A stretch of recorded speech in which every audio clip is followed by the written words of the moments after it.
conseguindo construir realmente o futuro com bases tecnológicas nessa tarde.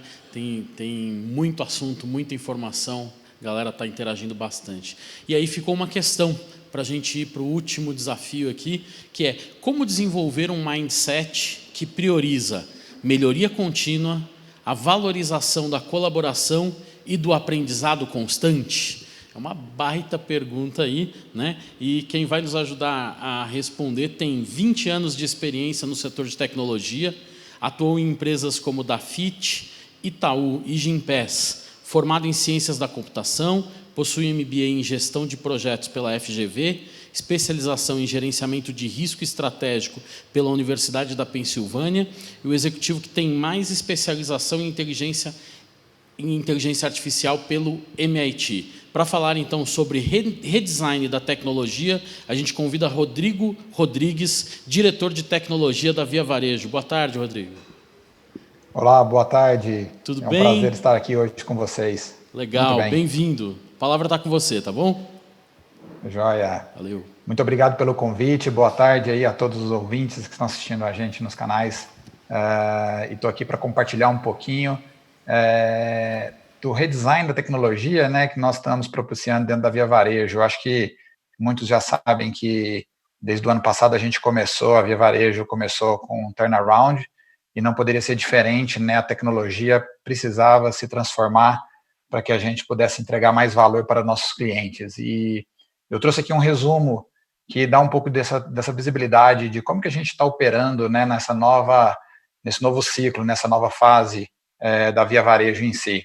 Espero poder compartilhar com vocês alguns aprendizados de como que a gente está se estruturando, os pilares que estão nos movendo, e, é claro, tem um contexto aqui que é muito importante de dizer para vocês, de que a Via Varejo é uma empresa grande, a gente tem mais de 1.000 profissionais na área de tecnologia, pode ser que muitos desses insights aqui se aplicam mais num contexto de grande escala, que é o nosso caso, né?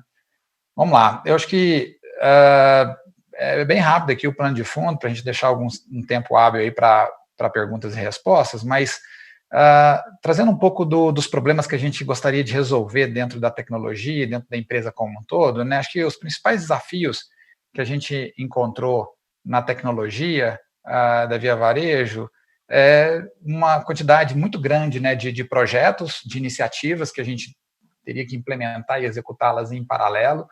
Acho que um desafio de como é que a gente responde, né, de forma mais ágil, né, ter uma plataforma um pouco mais flexível, de garantir que as melhores práticas, né, de desenvolvimento de produto, de desenvolvimento de sistemas tenham sido aplicadas por todos os times.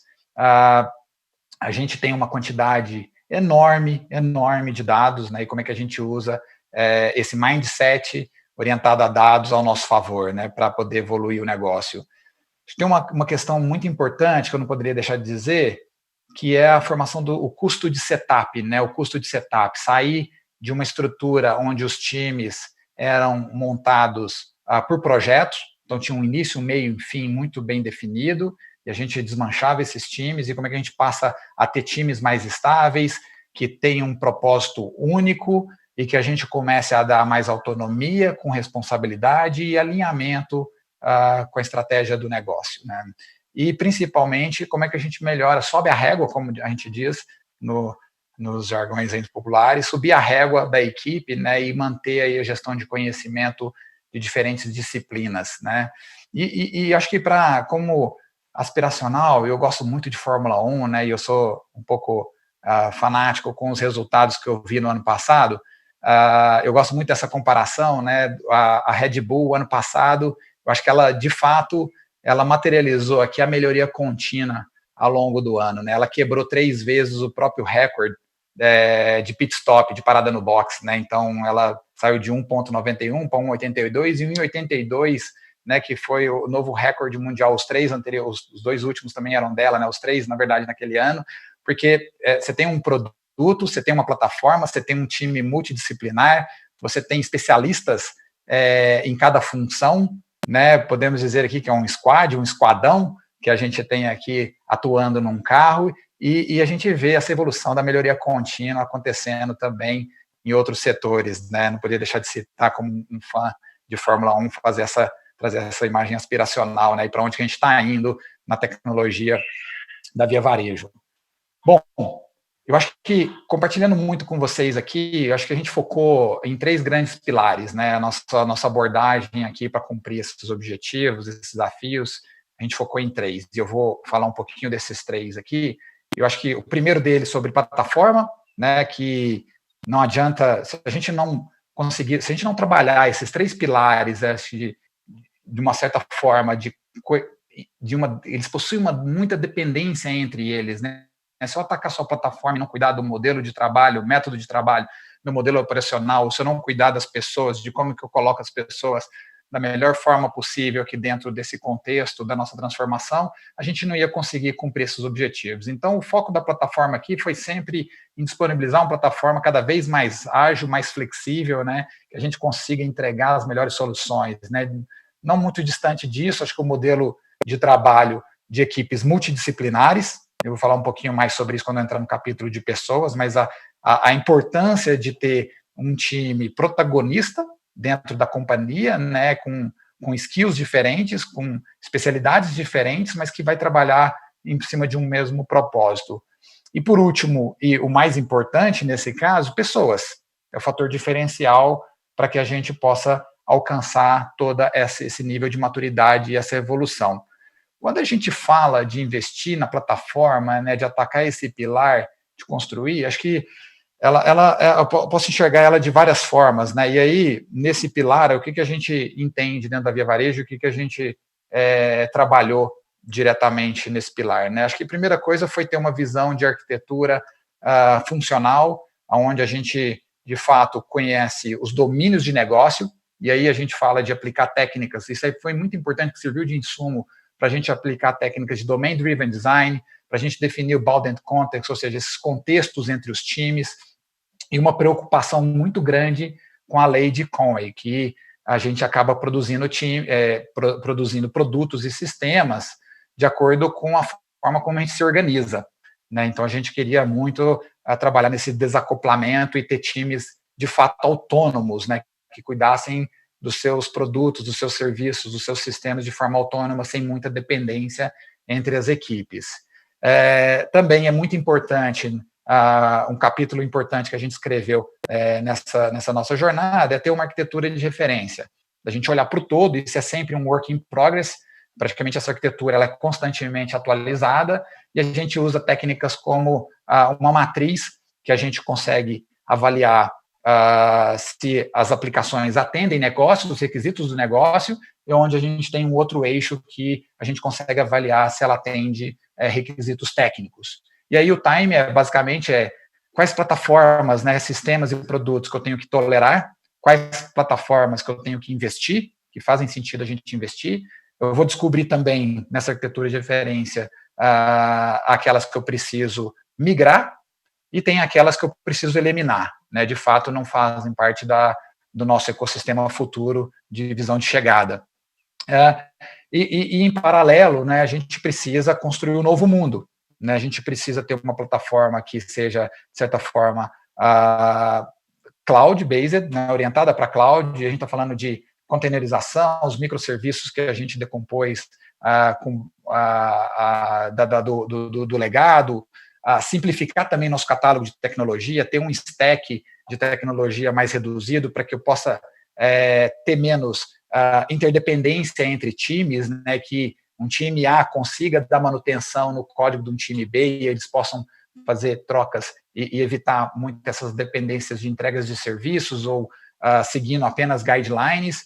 Lógico, tem que ser uma arquitetura totalmente desacoplada, focada em eventos. Não podemos ficar de fora de criar uma API economy, né, de focar em API first. E uma cultura, né, a gente tentando fazer aqui o shift left, que a gente fala, né, de trazer segurança, security by design antes, né, então Sec, Dev, Ops. Então, cada vez mais a gente tentando promover que segurança faz parte do desenho das nossas soluções. Então, em grandes linhas, quando a gente fala de plataforma dentro da Via Varejo, a gente tem trazido esses 3 pontos principais para as nossas discussões, que são utilizados aí dentro dos nossos ciclos de desenvolvimento de software, né? Falando um pouquinho mais do segundo pilar, o modelo de trabalho, acho que é muito importante ressaltar que a gente tem um programa associado à nossa estratégia, né, que é o programa #VaiVia. Ele está ditando exatamente a nossa cadência de execução e os direcionamentos estratégicos da companhia. Tecnologia habilitadora, né, participa praticamente 100% dentro desse programa.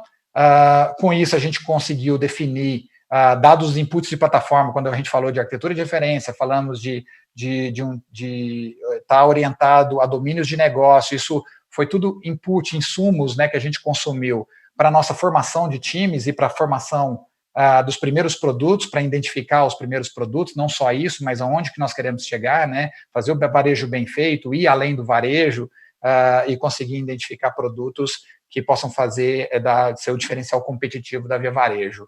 E aí a gente começa a entrar também um pouquinho no método de trabalho, né, que eu acho que foi bem importante para conectar mais tecnologia com o negócio, a definição em conjunta entre negócio e tecnologia dos famosos OKRs, nossos Objective Key Results.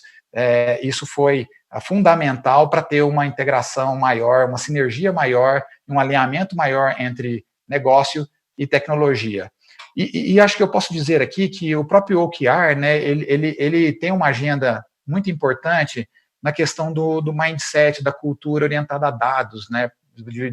É um primeiro passo, no nosso caso, ele serviu como primeiro passo de dar o pontapé de uma cultura mais data-driven, né? Porque quando você define os key results daquele seu time, você tem um objetivo claro, você sabe como medir aqueles resultados, não tem como ser diferente. Você passa a adotar um mindset de orientado a dados para acompanhar a evolução do seu produto ou para ver de fato de que as entregas que o time está fazendo, as experimentações que o time está fazendo, ou até mesmo as hipóteses, né, em alguns casos, a gente tem uma lista, um conjunto de ações para atingir um determinado objetivo, mas a gente precisa confirmar de qual daquelas ações elas vão surtir mais efeito, qual delas vai entregar mais valor para o nosso cliente e para o nosso business, né? E aí ter uma plataforma flexível que permite essas experimentações e essas hipóteses com uma cultura alinhada a dados é fundamental para conseguir os resultados.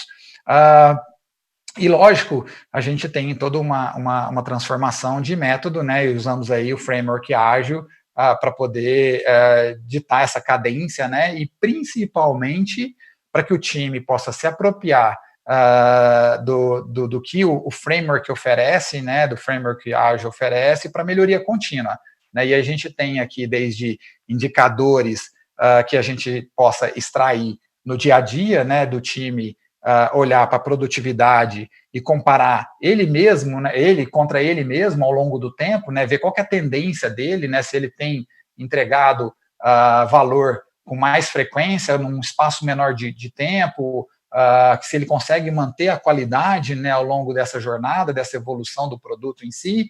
E não podemos deixar de dizer que com foco maior em especialidades, em skills, nas disciplinas que a gente setou da formação dos nossos squads, alguns indicadores técnicos, né, que precisam ser acompanhados. E aí, pegando um exemplo como própria engenharia, né, a maior parte dos nossos squads são formados por engenheiros, acho que é uma prática que acaba sendo comum em todo o mercado, mas a gente não pode deixar de lado, né, a saúde técnica da nossa aplicação, né? E eu estou falando desde tempo de resposta, um page load de uma página web, indicadores de crash do aplicativo, entre diversos outros que a gente possa medir no capítulo de engenharia.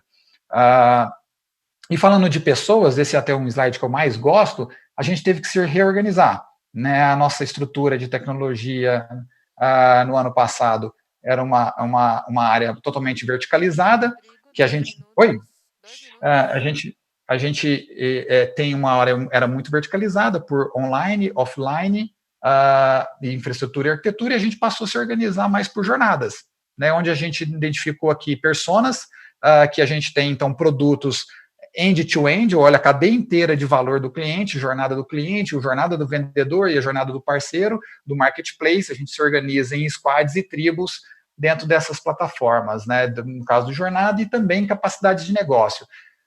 E aí, por último e não menos importante, né, os centros de expertise, que é onde moram as nossas disciplinas, né? Então, a gente está elevando o skill técnico da equipe, a gente tem, de fato, ali a disciplina, o capítulo de engenharia, o capítulo de UX, o capítulo de produto, o capítulo de qualidade. Eles são fundamentais para definir padrões e alavancar a especialidade do time dentro dos squads, dentro das nossas tribos, né, que estão compostos, estão inseridos dentro dessas plataformas de jornada e plataformas de capacidade. Então, a gente passou a ter uma organização mais matricial, e o squad, a tribo, é onde a gente dá autonomia, a responsabilidade, onde a gente define os OKRs e aonde acontece toda a questão do mindset, a mudança de mindset, de ser mais data-driven, olhando para o cliente de fato, olhando para o business, orientando a isso.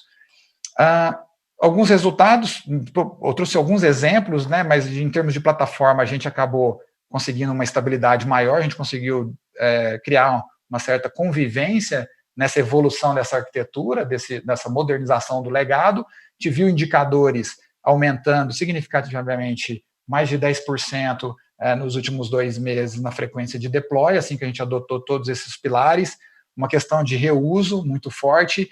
Nosso modelo de trabalho nos permitiu experimentar outras técnicas com a área de negócio, sessões de design thinking, que não era uma realidade antes, a gente passa a fazer isso junto com a área de negócio, a adoção de métricas ágeis que eu tinha comentado e uma maior integração com o negócio, né? Experimentações, que a plataforma começou a ficar mais flexível, e a gente teve um caso recente, né, que vocês já viram na mídia, foi um sucesso, a questão do vendedor online, o uso pelo próprio WhatsApp. Ele foi um produto que a gente lançou MVP em um sprint de 1 semana, né? Em 5 dias úteis, a gente no primeiro dia definimos o problema, teve toda uma fase de discovery no próprio dia, no segundo dia a gente escreveu as histórias, e 3 dias desenvolvendo e lançando o produto já para alguns vendedores trabalharem de casa, né? Então foi um sucesso de lançamento. E por último, no pilar de pessoas, eu acho que a gente conseguiu ser um pouco mais atrativo em questão de atração. Essa mudança, ela causa um protagonismo e um senso de dono do time, ser dono do produto, dono daquilo que ele está entregando. É um time agora mais estável, com propósito definido. A gente lançou uma iniciativa chamada Inova, que fomenta, né, estimula um pouco mais cultura. A cada 15 dias a gente tem Demo Days, né, então a empresa sabe o que a gente está lançando em todas as frentes, né, mais de 1.000 profissionais de tecnologia, constantemente entregando valor, né, e o que está acontecendo então com nossos clientes. A gente convida todos para uma cerimônia de 1h30 a cada 15 dias. Estamos aí um plano de formação bem bacana, através de meetups, dojos, blogs internos que a gente compartilha, né, e estamos sempre empurrando um pouco para o time de, pessoal, apaixona pelo problema e não pela solução, né?